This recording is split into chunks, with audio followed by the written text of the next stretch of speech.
வணக்கம் மக்களே, எல்லோரும் எப்படி இருக்கீங்க? நல்லா இருக்கீங்களா? நல்லா இருப்பீங்கன்னு நம்புகிறேன். ரொம்ப நாள் ஆகிடுச்சு லாங் வீடியோ மறுபடியும் உங்களுக்காக போட்டிருக்கேன். ஏன்னா மக்களை பொறுத்த வரைக்கும் எந்தவித ஒரு ரெஸ்பான்ஸும் லாங் வீடியோவில் எனக்கு கிடையாது. இருந்தாலும் ஒரு பழமொழி இருக்குது இல்லையா, கடமையை செய் பலனை எதிர்பார்க்காதே, அப்படிங்கிறதுனால தான் நான் இப்போ மறுபடியும் அப்லோட் பண்ணிகிட்ருக்கேன். லாங் வீடியோ தான். இந்த வாரம் வீக் என்ன நான் போட்டிருக்கேன்னா, இந்த வாரம் சிவராத்திரி விழாக் தான் பார்க்க போகிறீங்க. காலையில் எழுந்திரிச்சிட்டு பிரம்ம முகூர்த்தத்தில் பூஜை எல்லாமே பண்ணிட்டேன். 2 நாள் விழாக எடுத்திருக்கேன். முந்தைய நாள் இரவே சாமிக்கு செய்யக்கூடிய அந்த பூரணத்தை எல்லாமே ரெடி பண்ணி வச்சிடலாம் அப்படிங்கிறதுனால முன்னாடி நைட்லேருந்து நான் விழாக் எடுத்துகிட்ருக்கேன். சுண்டலுக்கு நான் கருப்பு கொண்டக்கடலை இருக்கு இல்லையா, அதை எல்லாமே ஊற போட்டுட்டேன். அதுக்கடுத்ததாக வேர்க்கடலை, சிகப்பு வேர்க்கடலை எப்பயுமே நான் வறுத்து வச்சுருப்பேன். ஏன்னா வீட்டில் எல்லாருமே ஸ்நாக்ஸாக சாப்பிட்டுட்டே இருப்பாங்க. அதனால் கொஞ்சம் பல்காகவே நான் ஃப்ரை பண்ணி எடுத்து வச்சுட்டேன். சரி, சாமி கும்பிட்றப்ப மறுநாள் நமக்கு தேவைப்படும் அப்படிங்கிறதுனால தோல் உரிச்சிட்டு எல்லாமே பொடிச்சு எடுத்து வச்சுட்டேன். ஷார்ட்ஸ்லேயே நான் சொல்லியிருப்பேன், ஒரு சிலது சுத்தமாகவே கடைசி வரைக்குமே வராதுன்னு சொல்லுவாங்க இல்லையா. அது ஃபுட்டாக இருக்கலாம், இல்லை வேறு ஏதாவது வேலையாக இருக்கலாம், இல்லை நமக்கும் ஒரு சிலர் சொல்லுவாங்க பாருங்கள், ஒரு பழமொழி கூட இருக்குது, நமக்கு என்ன தான் பண்ணாலும் அது வரவே வராது கடைசி வரைக்கும். கற்றுக்கிட்டாலும் அதில் ஏதாவது ஒரு சின்ன மிஸ்டேக் கண்டிப்பாக வரும் இல்லைங்களா. எனக்கு இந்த ஃபுட்டை பொறுத்த வரைக்கும் கொழுக்கட்டை நம்ம ட்ரெடிஷ்னல் ரெசிபி அது கொஞ்சம் ப்ராப்பராக நானும் இது வரைக்கும் பண்ணால், இது முன்னாடிலாம் நான் ட்ரை பண்ணதே கிடையாது. இப்போ எவ்வளவோ பெட்டர்னு தான் சொல்லலாம். அந்த மாவை எல்லாமே பிசைஞ்சிட்டு கொழுக்கட்டை செய்கிறது எனக்கு அந்த சூடு தாங்காது. ஆனால் டேஸ்ட்டு ரொம்ப ரொம்ப சூப்பராக இருக்கும். நிறைய கொழுக்கட்டை 10 கொழுக்கட்டைனா கூட நான்லாம் சின்ன வயசில் சாப்பிட்ருக்கேங்க. எங்கள் அம்மா அவ்வளோ சூப்பராக பிடிச்சி கொடுப்பாங்க. அதே மாதிரி தான் நான் இங்கே செய்யணும்னு நினைக்கிறப்போ மாவு நல்லா பெருசாக பண்ணி விட்டுறேன். இதனாலே ஹஸ்பண்ட் நீ ஏதோ ஒரு மிஸ்டேக் பண்ணுற அப்படின்னு. ஆனால் அவர் நல்லா கொழுக்கட்டை பிடிப்பார். என்னென்னா நான் பண்ணுறது கொஞ்சம் உள்ள பூரணம் நிறைய வைப்பேன், அவர் கொஞ்சமாக வைப்பார். கொழுக்கட்டைனாலும் உள்ளே கொஞ்சம் அந்த பூரணம் வைக்கணும் இல்லையா. நான் அதை டீட்டெயிலாக உங்களுக்கு பின்னாடி சொல்கிறேன். பூரணம் நான் எப்படி பண்ணுவேன்னா, வேர்க்கடலை கூட வெல்லம், நான் நாட்டு சக்கரை தான் சேர்த்துக்கிட்டேன். ஏலக்காய் கொஞ்சமாக ஒரு சிட்டிகை அளவுக்கு உப்பு சேர்த்துக்கிட்டேன். எல்லாமே கொஞ்சம் குறகுறப்பாக பல்ஸ் மூடில் விட்டு அரைச்சி எடுத்துக்கிட்டேன். அதுக்கு அடுத்ததாக வீட்டை எல்லாமே க்ளீன் பண்ணிகிட்ருக்கேன். எப்பயுமே நார்மலாக பார்த்தீங்கன்னா பொதுவாகவே நான் வீட்டை சுத்தமாக தான் வச்சிட்ருப்பேன். இந்த பூஜை டைம்லாம் இருக்குது இல்லைங்களா, அது அந்த மாதிரி டைமில் பார்க்கும்போது நமக்கு எக்ஸ்ட்ராவே வேலை ஜாஸ்தியாக இருக்கும். அதுவும் எங்கள் வீட்டில் பிள்ளைங்க சொல்லவே வேண்டாம். ஒரு சில பிள்ளைங்களாம் சைலண்ட்டாக அமைதியாக இருப்பாங்க, வச்ச பொருள் வச்ச இடத்துல இருக்கும். எங்கள் வீட்டில் அந்த மாதிரி கிடையவே கிடையாதுங்க. க்ளீன் பண்ண அடுத்த செகண்டே 5 நிமிஷத்தில் குப்பை சேர்ந்துடும். நான் ஸ்டார்டிங்லேயே சொல்லியிருப்பேன் இல்லைங்களா, பிரம்ம முகூர்த்தத்தில் பூஜை எல்லாமே செஞ்சு முடிச்சிட்ருப்பேன் அப்படின்னு சொல்லி. முந்தைய நாள் விளாக் எடுத்தேன் இல்லைங்களா, அந்த விளாக் தான் இப்போ உங்களோட நான் ஷேர் பண்ணியிருக்கேன். ஏன்னா காலையில் பிரம்ம முகூர்த்தத்தில் எழுந்து பூஜை பண்ணுறதுனால நான் அதை வீடியோ எடுக்கல. சரி, உங்களுக்கு காமிக்கணும் அப்படிங்கிறதுனால நான் இந்த விளாகை எடுத்திருக்கேன். நெக்ஸ்ட்டு டே, அதுவும் இவ்வளோ நாளாக சொல்லப்போனால் காலையில் தூக்கமே வராதுங்க. நம்ம இப்போ ஒரு வேண்டுதல் சாமிக்குன்னு பூஜை பண்ணுறப்ப தான் சொல்ல முடியாத அளவுக்கு தூக்கம் அப்படி வரும், எழுந்திருக்கவே முடியாது. உங்களுக்கு யாராவது அந்த மாதிரி இருந்தால் கமெண்ட் பண்ணுங்கள். ஏன்னா மற்ற டைமில் கூட நம்ம எழுந்திரிச்சலாம், ஒரு பூஜை இந்தமாரி வேலை செய்யணும், எங்கேயாவது வெளில போகிறப்போ எனக்கு பொதுவாகவே அப்போ தாங்க சொல்ல முடியாத அளவுக்கு தூக்கம் ஜாஸ்தியாக வருங்க. கண்ணையே திறக்க முடியாது. அதையெல்லாம் சமாளித்து எழுந்திரிச்சு தானே ஆகணும். ஏன்னா வீட்டு பெண்கள்னால அவங்க தான் அந்த வேலையை செஞ்சே ஆகணும் அப்படின்னு ஒரு கட்டாயம் இருக்குது இல்லையா. வீட்டை எல்லாமே பெருக்கி கூட்டி எல்லாமே க்ளீன் பண்ணிவிட்டேன். அதுக்கடுத்தது தண்ணியில் கொஞ்சமாக டெட்டால், எப்பயுமே டெட்டால் இல்லைனா ஃப்ளோர் கிளீனர் போட்டு க்ளீன் பண்ணி எடுத்துக்கோங்க. அப்படி இல்லைனா நீங்கள் கல் உப்பு போட்டு கூட க்ளீன் பண்ணி எடுத்துக்கலாம். ஏன்னா கொஞ்சம் கிருமி நாசினியாகவும் இருக்கும். நமக்கு வீட்டில் எப்பயுமே கொஞ்சம் சுத்தமாக இருக்கணும்னா இந்த மாதிரி சிம்பிளாக நம்ம வீட்டில் இருக்கக்கூடிய உப்பு போட்டு கூட க்ளீன் பண்ணி எடுத்துக்கலாம். அடுத்ததாக நிலைவாசல் வீடியோ லாங் வீடியோவிலையும் அப்லோட் பண்ணியிருக்கேன். ஷார்ட்ஸ்லேயே நிறையவே போட்டிருக்கேன். நல்லாவே ஒரு ரெஸ்பான்ஸ் கொடுத்துருக்கீங்க.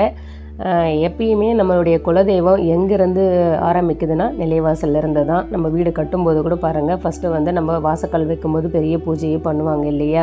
ஏன்னா அந்த நிலைவாசலில் தான் குலதெய்வம் மற்ற சாமிகள் எல்லாருமே இருக்கக்கூடிய இடமே அங்கே தான் இருப்பாங்க.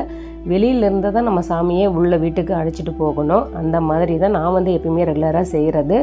நான் என்ன பண்ணேன்னா, அம்மனுடைய பாதத்தை போட்டு நான் கோலம் போட்டு வச்சுருந்தேன்.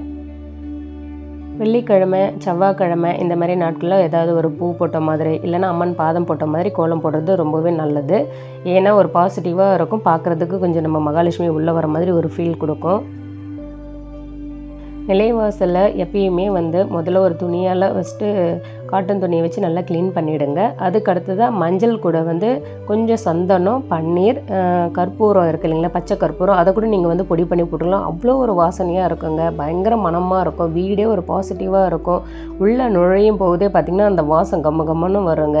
அது வந்து நாள் முழுக்க இருக்குது. நான் வந்து இதை ரீசெண்டாக தான் இப்போ பண்ண ஆரம்பித்தேன். பச்சை கற்பூரம் வந்து எரியுமா அப்படின்னு நான் யோசித்தேன். ஏன்னா அது வந்து பார்த்திங்கன்னா பெருமாள் கோவிலில் தீர்த்தத்தில் வந்து போட்டு கொடுப்பாங்க. பொதுவாகவே எல்லா கோவில்களும் தருவாங்க. ஆனால் அது என்னமோ தெரியல, பெருமாள் கோவிலில் துளசி அந்த தீர்த்த தண்ணி கொடுக்கும்போது அவ்வளோ ஒரு வாசனையாக மனமாக இருக்குங்க. எங்கள் பையன் வந்து பார்த்திங்கன்னா திருப்பி திருப்பி வாங்கி வாங்கி அதை குடிச்சிக்கிட்டே இருப்பான். அவ்வளோ ஒரு நல்ல வாசனையாக இருக்கும். அது அப்படியே அந்த அந்த ஸ்மெல்லே எனக்கு வாய் விட்டே போகவே போகாது, அப்படியே இருக்கும் அந்த அளவுக்கு தீர்த்தம். வாசல்லே தண்ணி தெளித்து கோலம் எல்லாமே போட்டு முடிச்சுட்டு அதுக்கு அடுத்ததாக விளக்கு ஏற்றி வச்சுட்டேன். இதே மாதிரி நீங்கள் ஏதாவது ஒரு வேண்டுதல், இல்லை உங்களுக்கு வீடு வாங்கணும், இல்லை நிலம் வாங்கணும், இல்லை குழந்தை பிறக்கணும், அதே மாதிரி செல்வம் செழிக்கணும், என்ன நீங்கள் நினைக்கிறீங்களோ, என்ன வேணுன்றதை நீங்கள் கேட்குறீங்களோ கண்டிப்பாக நடக்குங்க. காலையில் பிரம்ம முகூர்த்தத்தில் ஏஞ்சி நீங்கள் பூஜை பண்ணி பாருங்கள். 100% இது உண்மைங்க. நான் வந்து இதில் வந்து அனுபவத்தால் சொல்லிகிட்ருக்கேன். முதலேருந்தே நாங்கள் வந்து ஏதாவது ஒரு எனக்கு வேணும், இந்த மாதிரி நடக்கணுன்னா நான் கண்டிப்பாக பிரம்ம முகூர்த்தத்தில் ஏஞ்சி பூஜை பண்ணுறது என்னுடைய வழக்கம். அது முதல்லேருந்தே இருக்குது எனக்கு. இந்த கேலண்டர் வந்து டெய்லியும் கிழிச்சிட்டு இந்த பழக்கம் யாருக்காவது இருக்கான்னு சொல்லுங்கள். இல்லை என்னதுன்னா ராசி பலன் ஒன்று இருக்கும் இல்லைங்களா, அந்த ராசி பலன் பார்த்தாக்கா இன்றைக்கி என்ன ராசி நல்லது, இன்றைக்கி என்ன துன்பம், இன்றைக்கி என்ன வரவு அப்படின்றது எத்தனை பேருக்கு அதில் பழிக்குன்னு சொல்லுங்கள். எனக்கு ஆனால் அந்த மாதிரி நடக்கும். கண்டிப்பாக அந்த ராசி பலனில் என்ன இருக்கோ அதுதாங்க எனக்கும் நடந்திருக்கு. ஆனால் எத்தனை பேருக்கு இது வந்து பழிக்கும்னு தெரியல. ஏன்னா இன்றைக்கி எனக்கு பணம் வரும்னு இருந்தால் அன்றைக்கி கண்டிப்பாக ஒரு 50 ரூபா 100 ரூபாவது வந்துடுங்க. யார் மூலியமாவது வந்துடும். இல்லை ஹஸ்பண்ட் கொடுப்பார், இல்லை பிள்ளைங்க கொடுப்பாங்க, இல்லை யாருக்கிட்டையாவது வர வேண்டியது இருந்தால் அந்த மாதிரியாவது வந்துடும். அது மாதிரி சொல்கிறேன். எனக்கு வந்து அந்த ராசி பலன் வந்து 100% மேட்ச் ஆகுது. உங்களுக்கு யாருக்காவது இந்த மாதிரி பழிக்குதா இல்லையான்னு சொல்லி கமெண்ட் பண்ணுங்கள்.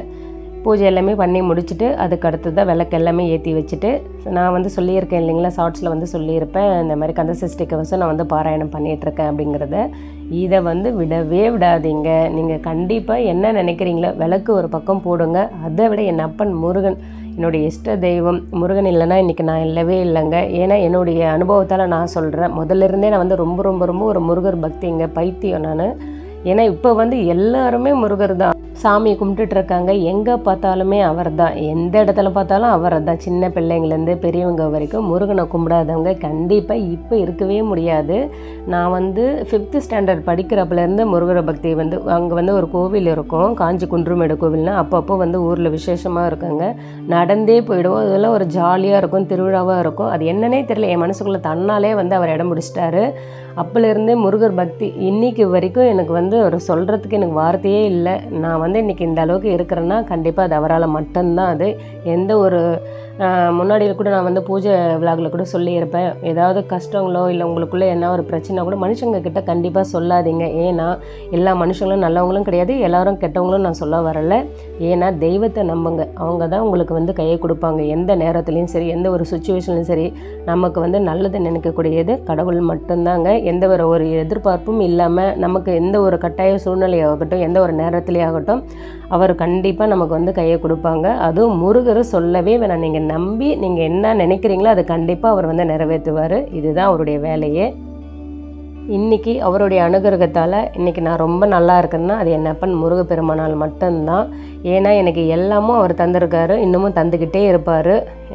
ஒரு பழமொழி இருக்குது, தூண்டிலும் இருப்பார், தூண்டிலும் இருப்பாங்க, துரும்பிலும் இருப்பாங்க அப்படின்னு சொல்லுவாங்க இல்லையா. ஆனால் எனக்கு வந்து ரத்தத்தில் முழுக்க முருகர் தான் இருக்காங்க.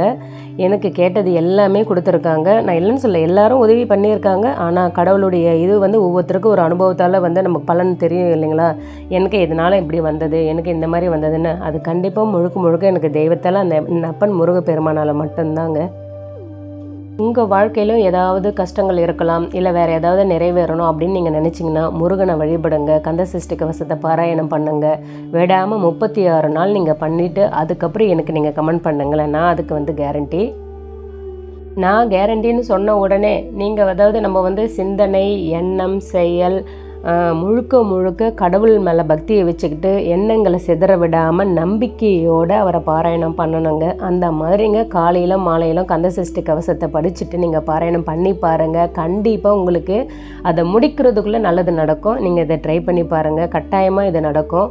எதையுமே நம்ம உண்மையாக செய்யணும், உண்மையாக நேசிக்கணும், உண்மையாக அதை பண்ணணும். அப்போ தான் அதுக்கு பலன் ரொம்ப பெருசாக இருக்கும். அந்த மாதிரி செஞ்சு பாருங்கள், நீங்கள் உங்களுக்கே வித்தியாசம் தெரியும். அவ்வளோதான். காலையில் எல்லாமே முடிச்சுட்டு டீ குடிக்கலாம் சுத்தமாக நான் சொல்லியிருப்பேன், தூக்கமே எனக்கு வராது காலையில். எல்லாருமே ஆனால் தூங்கிட்டு இருக்காங்க. நான் கொஞ்சம் வேலை எல்லாமே முடிச்சுட்டு இஞ்சி டீ தான் போட்டு வச்சுருந்தேன். இஞ்சி ஏலக்காவும் தட்டி போட்ட டீ எல்லாமே குடித்து முடிச்சிட்டேன். சரி, அதுக்கடுத்தது மாவு பொன்னி அரிசி, இது பொன்னி அரிசி மாவில் கொழுக்கட்டை செய்யலாம் அப்படிங்கிறதுனால தண்ணி எல்லாமே காய வச்சுட்டு கொஞ்சம் அரிசி மாவு உப்பு போட்டு நல்லா சுட சுட மாவு பிசைஞ்சு வச்சுட்டேன். இதை ஊற்றும் போது அப்படியே யோசிப்பேன், கொழுக்கட்டையா அப்படின்னு. ஆனால் சாப்பிட்றதுக்கு நல்லா இனிக்குது. ஆனால் பிசையணுன்னால கையெல்லாம் பயங்கர சூடுங்க. எனக்கு ரொம்ப சென்சிட்டிவ் ஸ்கின்னுங்கிறதுனால அந்த சூடு தாங்கவே முடிகிறதில்ல. கரண்டி வச்சு தான் நான் என்ன தான் நம்ம பண்ணாலும் கையால் பண்ணணும் இல்லைங்களா. அதனால் கையில் விட்டு மாவு பிசைகிறப்போ எல்லா டான்ஸையும் ஆடி முடிச்சிருவேன், சூடு தாங்காமல். ரொம்ப கையை வலியை தாங்க முடியாது. அந்த அளவுக்கு எல்லாமே கொஞ்சம் கையை பச்சை தண்ணியெல்லாம் நினச்சிட்டு அதுக்கப்புறம் தான் மாவு பிசைய ஸ்டார்ட் பண்ணிவிடுவேன்.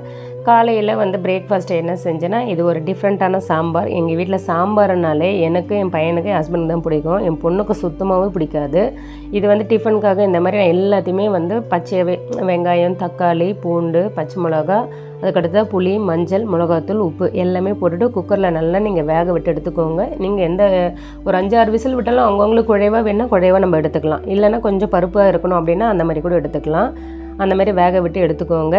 அடுத்தது சுண்டலும் ரெடி ஆகிடுச்சு. 2 விசில் விட்டு எடுத்துக்கிட்டேன். மாவு இந்த அளவுக்கு ரெடியாக இருக்குது. கொழுக்கட்டை ரெசிபி ஆல்ரெடி போட்டிருக்கேன். அதோடைய லிங்க்கும் நான் டிஸ்கிரிப்ஷனில் கொடுக்குறேன், செக் பண்ணி பார்த்துக்கோங்க.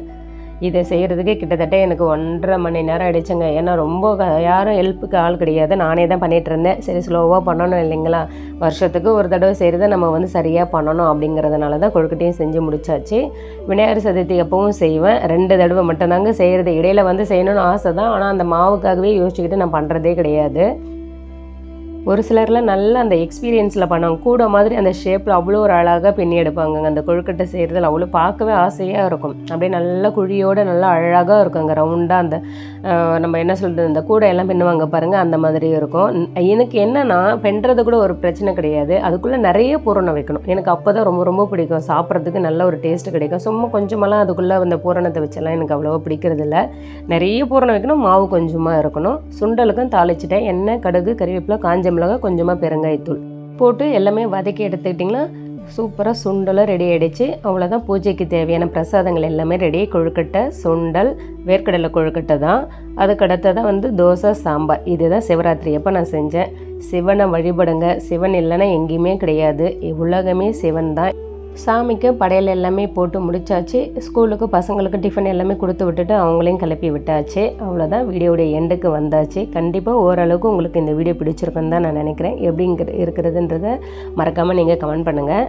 அவ்வளோதான் ஃப்ரெண்ட்ஸ், இந்த வீடியோ உங்களுக்கு பிடிச்சிருந்தால் லைக் பண்ணுங்கள், ஷேர் பண்ணுங்கள், கமெண்ட் பண்ணுங்கள், மறக்காமல் சப்ஸ்கிரைப் பண்ணுங்கள். அப்படியே பக்கத்தில் உள்ள பெல் பட்டனை கிளிக் பண்ணுங்கள். உங்களை இன்னொரு வீடியோவில் இன்னொரு இன்ட்ரெஸ்டான ரெசிபியில் இன்ட்ரெஸ்டான கான்செப்டோட மீட் பண்ணுறேன். பாய்.